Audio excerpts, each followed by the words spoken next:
প্রতিমা কাকি আমার বাড়ির ঠিক পিছনের ফ্ল্যাটেই থাকে। কাকি এতটাই সুন্দরী যে সে পাড়ার সব ছেলেদের কাছে খুব প্রিয়। প্রায় ৫ ফুট ৬ ইঞ্চি লম্বা, স্লিম শরীরের অধিকারিণী। প্রতিমা কাকির বয়স কিন্তু খুব একটা কম নয়, ৪৬ বছর বয়স। তার ছেলেরই বর্তমানে ২৪ বছর বয়স এবং সে মুম্বাইয়ে ফিল্ম সম্পাদনার কাজে নিযুক্ত। অথচ চালচলনের জন্য কাকির বয়স ৩০ বছরের বেশি মনেই হয় না। হ্যাঁ, আমি তাকে আমার সমবয়সী মনে করি। তবুও চক্ষু লজ্জায় আমায় তাকে কাকি বলেই সম্বোধন করতে হয়। যার ছেলেরই ২৪ বছর বয়স, সেই মহিলা যে এখনও কি করে তার সৌন্দর্য ধরে রেখেছে ভাবাই যায় না। কাকিকে জিন্সের প্যান্ট, ফুল বা half skirt, lehenga, palazzo, T shirt, গেঞ্জি বা টপ পরলে আরও যেন বেশি সুন্দরী মনে হয়। এবং সৌভাগ্যক্রমে কাকি ওয়েস্টার্ন পোশাক পরতেই বেশি পছন্দ করে।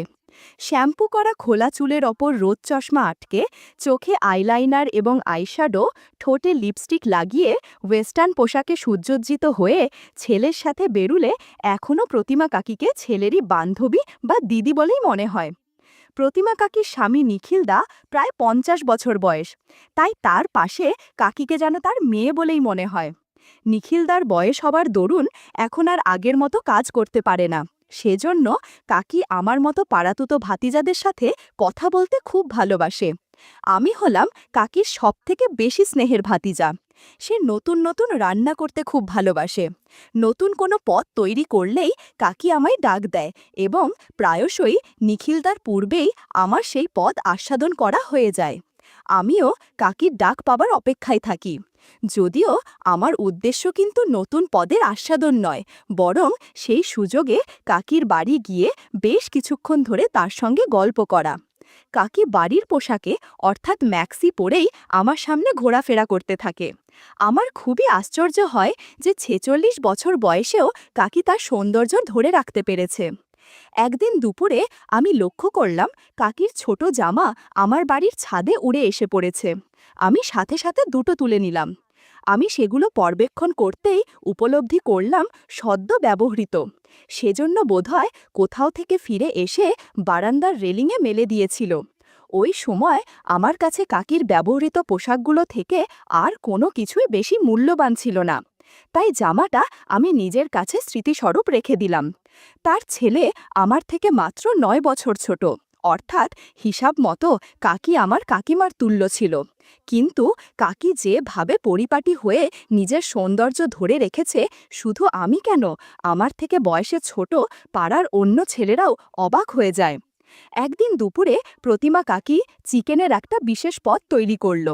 আমি সেই সময় আমার বাড়ির ছাদে ছিলাম, তাই নিজের ফ্ল্যাটের বারান্দায় দাঁড়িয়ে কাকি আমায় ডাক দিয়ে বলল, রবি, একবার আমার বাড়িতে এসো, আমি চিকেনের একটা বিশেষ পদ বানিয়েছি, একবার খেয়ে বলো তো কেমন রান্না হয়েছে। না বন্ধুগণ, আমি খুব একটা পেটুক নই, তবু কাকির ডাক এলে আমি না গিয়ে পারি না। ওর সান্নিধ্যে কিছুক্ষণ কাটানোর টানটাই আসল কারণ। এই ভেবে আমি তখনই কাকির ফ্ল্যাটে রওনা দিলাম। ওই সময় নিখিলদা কাজে বেরিয়ে গিয়েছিল, তাই কাকি বাড়িতে একাই ছিল। তবে ওই দিন কাকি তার চিরাচরিত ঘরের পোশাক ম্যাক্সি না পরে ধূসর রঙের প্যালাজো এবং টপ পরেছিল। কাকি আমার দিকে একটা দুষ্টু মিষ্টি হাসি ছুঁড়ে বলল, রবি, তুমি বসো, আমি রান্নাঘর থেকে আমার তৈরি করা নতুন পদটা নিয়ে আসি, তুমি খেয়ে বলবে কেমন হয়েছে। এই বলে কাকি সুন্দরভাবে রান্নাঘরে ঢুকে গেল। আমি কোনোভাবে নিজেকে নিয়ন্ত্রণ করে ডাইনিং টেবিলে চুপ করে বসে রইলাম। কয়েক মুহূর্তের মধ্যে কাকি সদ্য বানানো পদ হাতে নিয়ে রান্নাঘর থেকে বেরিয়ে এলো এবং আমার সামনে রেখে বলল, রবি, এটা খেয়ে বলো তো কেমন হয়েছে। আমি খাবারটা মুখে নিয়ে বললাম, কাকি, একটা কথা বলবো, রাগ করবেন না তো। যেমন তুমি নিজে অপরূপা, তেমনই তোমার অপরূপ সৃষ্টি, তোমার হাতে জাদু আছে। আজ এই পোশাকে তোমায় যেমন সুন্দর লাগছে, ঠিক তেমনই তোমার বানানো এই পথটাও ভীষণই সুন্দর হয়েছে।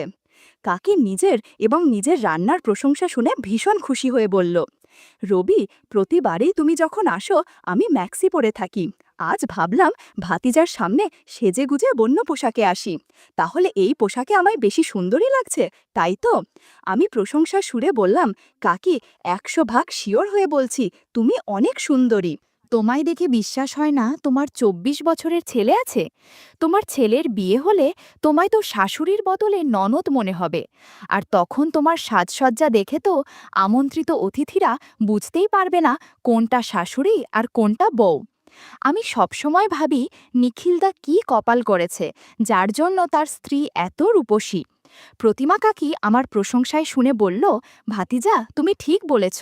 হ্যাঁ গো, তোমার নিখিলদাকে আমার পাশে সত্যিই বুড়ো মনে হয়। সে শারীরিক ও মানসিক দুভাবেই বুড়ো হয়ে গেছে। কিন্তু দেখো, আমার তো সব আছে, তাই আমার প্রয়োজনও আছে। বর কাজ করতে না পারলে ভাতিজা কি কাজে সাহায্য করতে পারবে? দাঁড়াও, আমি তোমার জন্য ঘরে বানানো মিষ্টি নিয়ে আসছি। কাকির বানানো মিষ্টি দেখতেই তো আমার মাথা ঘুরে গেল। এ কি, একটা প্লেটে রসমালাই রসমুন্ডির বদলে জোড়া রাজভোগ দিয়ে বানানো, প্রতিটা রাজভোগের মাথার ওপর একটা করে কিশমিশ। অন্য প্লেটে একটি বড় সাইজের দুটি কালো জাম দুটি মাঝামাঝি না হয়ে দুই পাশে সাজানো। কাকি রহস্যময়ী হাসি দিয়ে বলল, রবি, মিষ্টিগুলো খেয়ে দেখো কেমন হয়েছে। অনেক সময় নিয়ে বানিয়েছি, আসলে দোকানের মিষ্টি আমার বেশি একটা ভালো লাগে না। কথায় কথায় অনেক কিছু ঘটে যাচ্ছিল। বন্ধুরা, ইউটিউবের কড়া নিয়মের কারণে এসব ঘটনা সরাসরি বলা যাচ্ছে না। তোমরা কমেন্টে দেয়া লিংক থেকে আমার ওয়েবসাইট ভিজিট করো, সেখানে একদম খোলামেলা গল্প দেয়া আছে। সেদিন বড় রসগোল্লা খাওয়ার পর থেকে আমার লোভ বেড়ে গেল। ভাল কৃতিত্বের জন্য আমি সেদিনই কাকির সাথে কাজ করার চাকুরিতে বহাল হয়েছিলাম। কাকি আমার কাজে খুবই সন্তুষ্ট হয়েছে। বন্ধুরা, তোমরা নিশ্চয়ই বুঝতে পেরেছ কিসের কথা বলছি।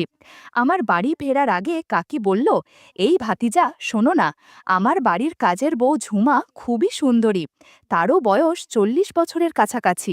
ঝুমার বিয়ে হয়ে গেছে এবং তার একটা ছেলেও আছে, কিন্তু ঝুমার স্বামী ভবঘুরে টাইপের, ঝুমার প্রতি একদম উদাসীন। সেজন্য ঝুমা বেচারাও খুব কষ্ট পাচ্ছে। তুমি কি আমার মতো ঝুমার কষ্ট দূর করতে রাজি আছো? তাহলে আমি তাকে তোমার সাথে আলাপ করিয়ে দেব। আমি মিষ্টি রসগোল্লা খেতে খেতে বললাম, কাকি, আমি সবার কষ্ট দূর করতে প্রস্তুত আছি। তোমার কাছ থেকে ঝুমার বর্ণনা শুনে আমার মধ্যে অদ্ভুত অনুভূতি হচ্ছে।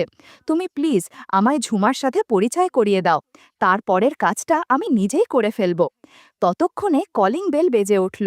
আমি একটু ভয়ে পেয়ে গেলাম। কাকি এগিয়ে গিয়ে সদর দরজাটা খুলে দিল। আমি লক্ষ্য করলাম আগন্তুক সালোয়ার কুর্তা পরিহিতা ৩০ বছর বয়সী এক সুন্দরী বিবাহিতা নারী। কাকি হেসে বলল, রবি, এই হলো ঝুমা, কিছুক্ষণ আগেই যার কথা আমি তোমায় বলছিলাম। তুমি তাকে দেখে নিশ্চয়ই বুঝতে পারছো আমি তার বিষয়ে একটাও ভুল কথা বলিনি। আর ঝুমা, এই হলো রবি, আমাদের পাশের বাড়িতেই থাকে। রবি খুব ভালো আর শক্তিবান ছেলে, সে তোর মতো মানুষকে খুব পছন্দ করে, তাই আমি ওকে তোর সমস্ত সমস্যার কথা জানিয়ে দিয়েছি। ঝুমা লাজুক নজরে আমার দিকে চাইল। কাকির সামনেই আমার আর ঝুমার শুভ দৃষ্টি হল। প্রথম দেখেই আমি বুঝতে পারলাম সেও প্রতিমা কাকির মতো, কাজেই তার সাথেও কাজ করলে অনেক ভালো হবে। ঝুমার সাথে আমার পরিচয় ভালোই হলো। আমি বললাম, তোমার থেকে বয়সে ছোট হলেও তোমায় সব কাজে সাহায্য করতে পারি, তাছাড়া সব অভাব দূর করে দেব। ঝুমা বলল, আর প্রতিমা কাকি? আমি বললাম, না গো, সে কিছুই বলবে না, সে তো নিজেই আমায় তোমায় অভাবের বিষয় জানিয়েছে, তাও নিজে অভিজ্ঞতা করে নেবার পর, কাজেই আর লজ্জা পেও না। ঝুমা একটু আশ্চর্য হয়ে বলল, তার মানে কাকি তুমিও করেছ? তোমার সাথে তো দাদাবাবু আছে, তাহলে তোমার আর কিসের অভাব ছিল? প্রতিমা কাকি মুচকি হেসে বলল, ওরে ঝুমা, তোর দাদাবাবু মানে নিখিলের ৫০ বছর বয়স হয়েছে, তাকে দিয়ে এখন কিছুই হয় না। আমার এখন রবির মতো কম বয়সের ছেলের সাহায্য চাই, তবেই আমার শান্তি হবে।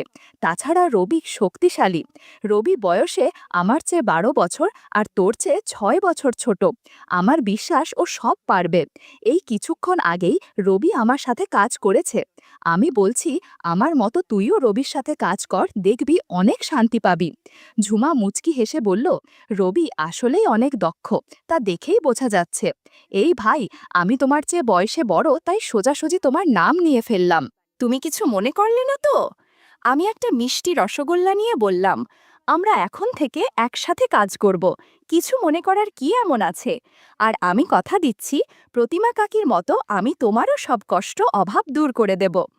প্রতিমা কাকি মুচকি হেসে বলল, রবি, তাহলে তোমার ঝুমাকে পছন্দ হয়েছে, তাই তো? আমি বললাম, হ্যাঁ, পছন্দ হয়েছে। আর ঝুমা, তোর রবিকে পছন্দ হয়েছে তো? ঝুমা বলল, হ্যাঁ দিদি ভাই, রবিকে আমার ভীষণ ভীষণ পছন্দ হয়েছে।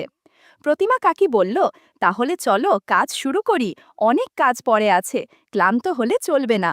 বন্ধুরা, ইউটিউবের কড়া নিয়মের কারণে এসব ঘটনা সরাসরি বলা যাচ্ছে না। তোমরা কমেন্টে দেয়া লিংক থেকে আমার ওয়েবসাইট ভিজিট করো, সেখানে একদম খোলামেলা গল্প দেয়া আছে। 2 ঘন্টা একটানা কাজ করে আমি কিছুটা ক্লান্ত হয়ে পড়েছিলাম। আসলে আমার ধারণা ছিল না একসাথে দুজনের ঘরের কাজ সামলানো এতটা কঠিন হবে। 2 দিন পর আবার কাজ করার জন্য ডাক আসলো। আমি নির্ধারিত সময়ে প্রতিমা কাকির ফ্ল্যাটে হাজির হয়ে গেলাম। ঝুমা ওই সময়ে ঘরের কাজে ব্যস্ত ছিল। ঝুমা বাসন পরিষ্কার করছিল। ওই দিন তার পরনে ছিল লেগিংস আর কুর্তি। আমি ঘরে ঢুকেই প্রথমে প্রতিমা কাকির সাথে কথা বললাম। ঝুমা আমার দিকে তাকিয়ে বলল, কি গো রোজি, তুমি তৈরি আছো তো?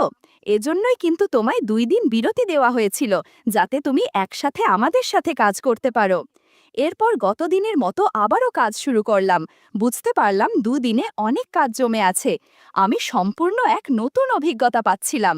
প্রায় 40 মিনিট ধরে কাজ করার পর আমি বুঝতে পারলাম আমার পক্ষে আর বেশিক্ষণ কাজ সম্ভব নয়। একটু পর প্রতিমা কাকি বলল, ঝুমা, তাহলে রবি তোকে সাহায্য করতে পেরেছে তো? 100 বার পেরেছে দিদি ভাই। ঝুমা আনন্দে প্রায় চেঁচিয়েই বলল, দিদি ভাই, এর জন্য আমি তোমাকেও ধন্যবাদ জানাই, কারণ তুমি আমায় তোমার নিজেরই বাড়িতে এই সুযোগ করে দিয়েছ। তবে ভাই রবি, তোমায় কিন্তু বারবার আসতে হবে এবং এইভাবে আমাদের সাথে কাজ করতে হবে। প্রতিমা কাকি হাসিমুখ নিয়ে বলল, হ্যাঁ রে, যা বলেছিস। রবি, তুমি মনে রেখো, মাঝে মধ্যেই কিন্তু আমাদের সাথে কাজ করতে হবে। এই বাড়ি তোমার, এই ঘর তোমার, তাই আমাদের ঘরের কাজে সাহায্য করার দায়িত্বও কিন্তু তোমারই।